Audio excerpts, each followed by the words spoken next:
Hello. How are you doing today? Hi, I'm doing great.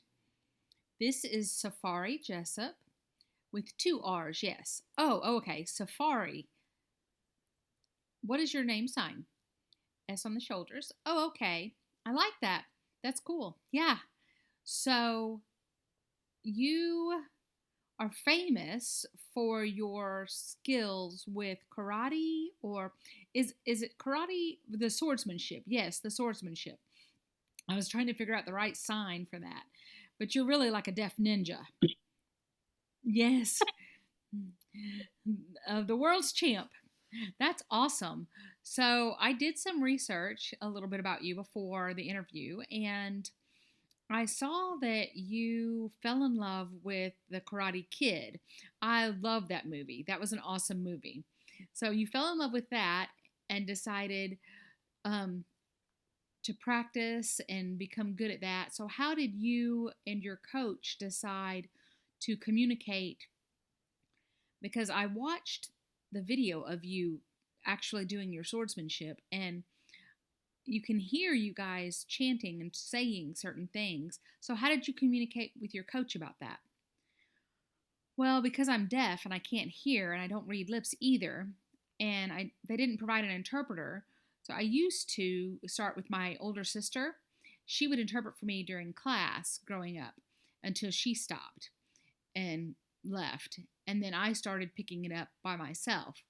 And my coach actually worked with me through body language and would show like more actively, and it was easier to watch and follow, would demonstrate, and so that I could follow it. Karate is actually very physical, so I would watch and then follow, and that helped me a lot. And they were more patient with me and showed me, and I was able to pick it up pretty quickly. That's awesome. Well, karate is so fascinating because a lot of people think that it's connected with the other country, that it's not really. You don't see many deaf people involved with karate, is my point. Yeah. So when my husband showed me your video, I was like, oh my gosh, of course I know that deaf can, because my parents are deaf and I grew up with, the deaf community and seeing so many different things. But now I was so impressed. Hold on, my hair is giving me fits. I got a haircut and she cut my bangs just a little too short. And I'm not crazy about it. Oh, that's fine. Yeah. Okay. So my next question is, shoot, I'm having some technical issues. Usually I have my questions written down, but since I emailed them to you already, I decided to keep them on my phone, but my phone keeps shutting off. Oh, that's fine. Okay. So, how did you win the gold medal? How did winning the gold medal affect your life?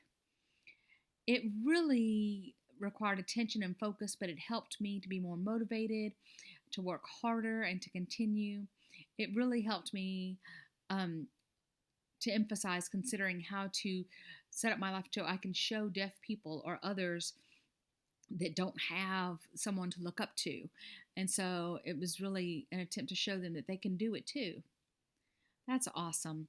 So before you won the gold medal, did you think, oh, I can't do this, or I can't do this, or did you think, oh yeah, I've got this, I can do this for all the deaf, so to speak?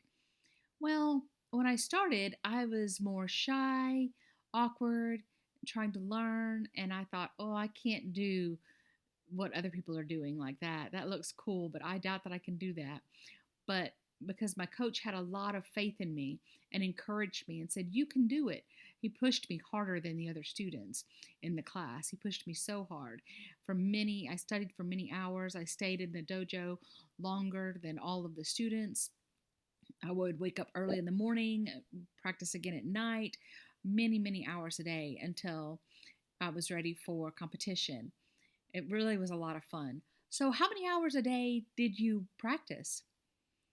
Well, when I started, I would say I started early in the morning, like 6 in the morning, and trained 2 hours to 8, depending on the class. But I did that Monday through Thursday. And also in the evenings for the adult class, for the black belt, advanced black belt, from Monday to like 2 days a week, Monday and Wednesday, or Tuesday and Thursday, depending. And then I became an instructor when I was 16. That's when I got my first black belt and I started instructing some classes. You taught the classes yourself? Wow. Yeah, I did. So, how did that work? Well, it was easy, just like with what my coach did for me. It was by demonstration. I showed them what to do, and sometimes I would write it on the board and then show, and I would use my voice, like ka, the loud noises that you make. Oh, yeah, yeah.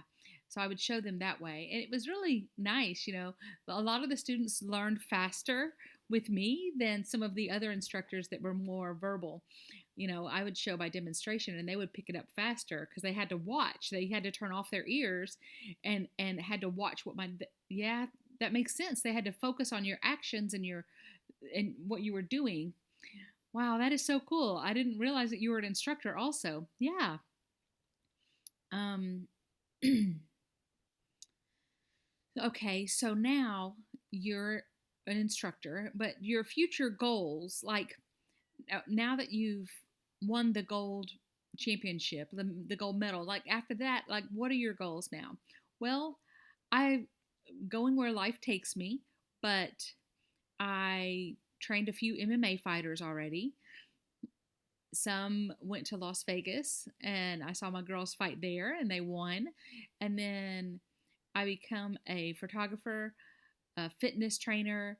I also became a Reiki clean energy master and a tattoo artist.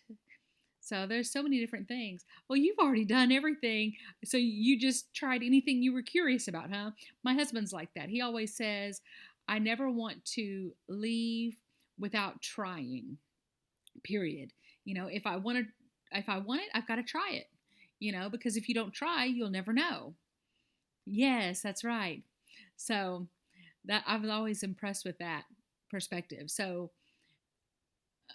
if you have what they call like a bucket list, meaning like, what I want to do before I die or something, do you have anything else on your bucket list that you haven't tried that you would like to try? Well, there are a few things I would like to do before I go. I'd like to travel the world.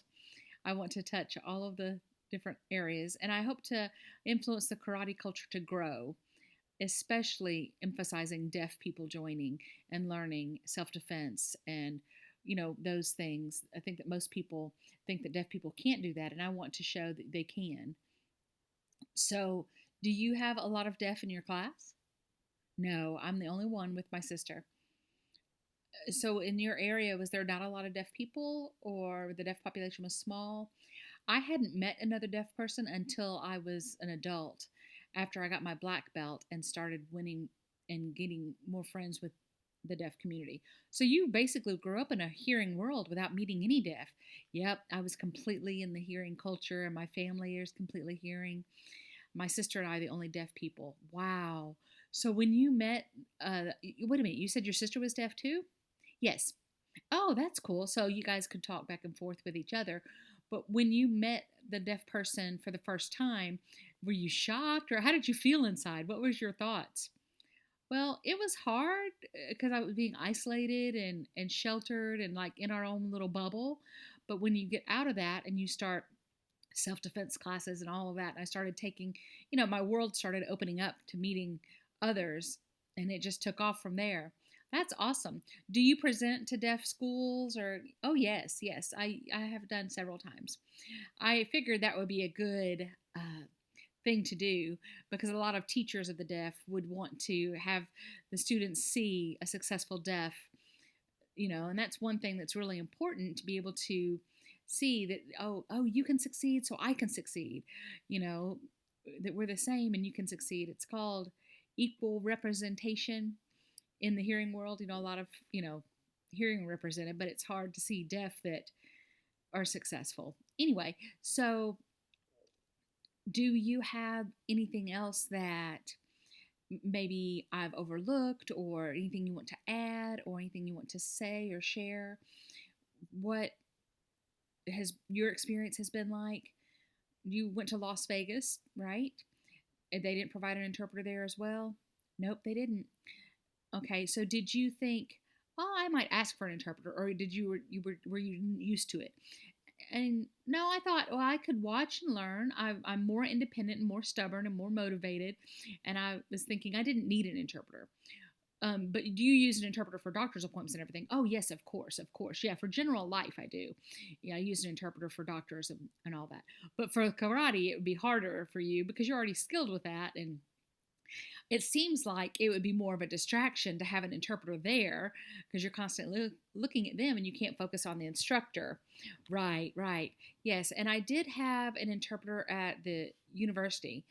I took the fighting director classes, and I learned with a French swordsman and for competition levels. So I did do that for 2 weeks and was certified and got my certification. It was a really good teacher, and they had an interpreter there.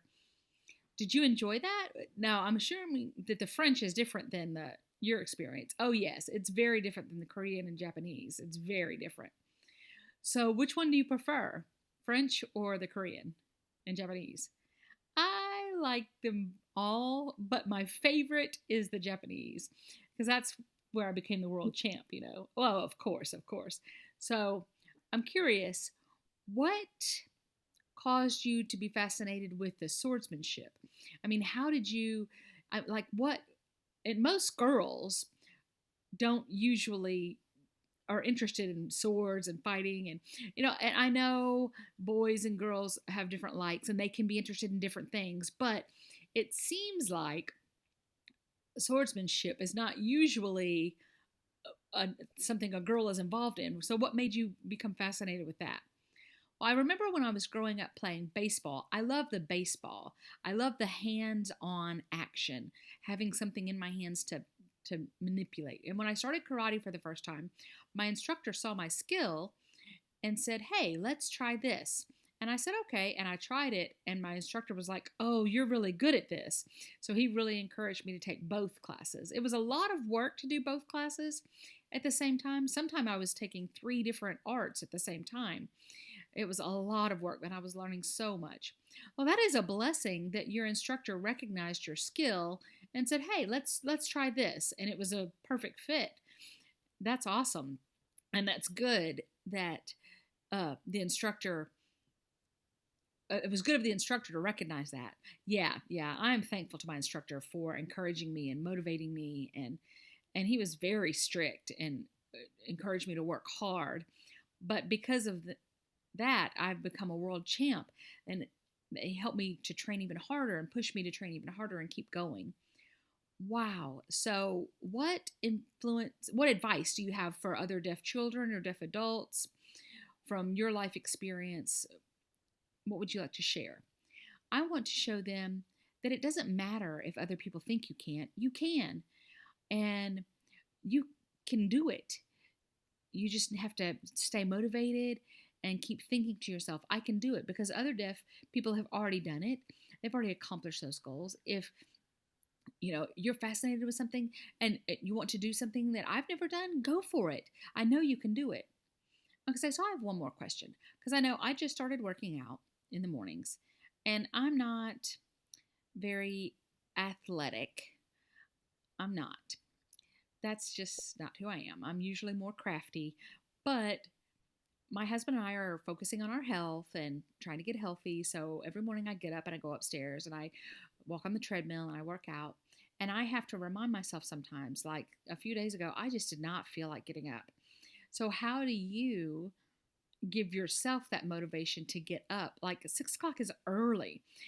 Were there ever mornings you were like, oh, I don't want to do it? What did you tell yourself? Well, I would say better than waiting till tomorrow, because if I put it off, I'll never catch it. So it's better to do it yesterday. I'm always saying it to myself, better to do it yesterday, better to do it yesterday, to force myself to get it done today. Oh, I like that phrase. I'm going to take that, and I have a sign on my treadmill that reminds myself to be consistent. So I'm going to put that up there as well to remind me.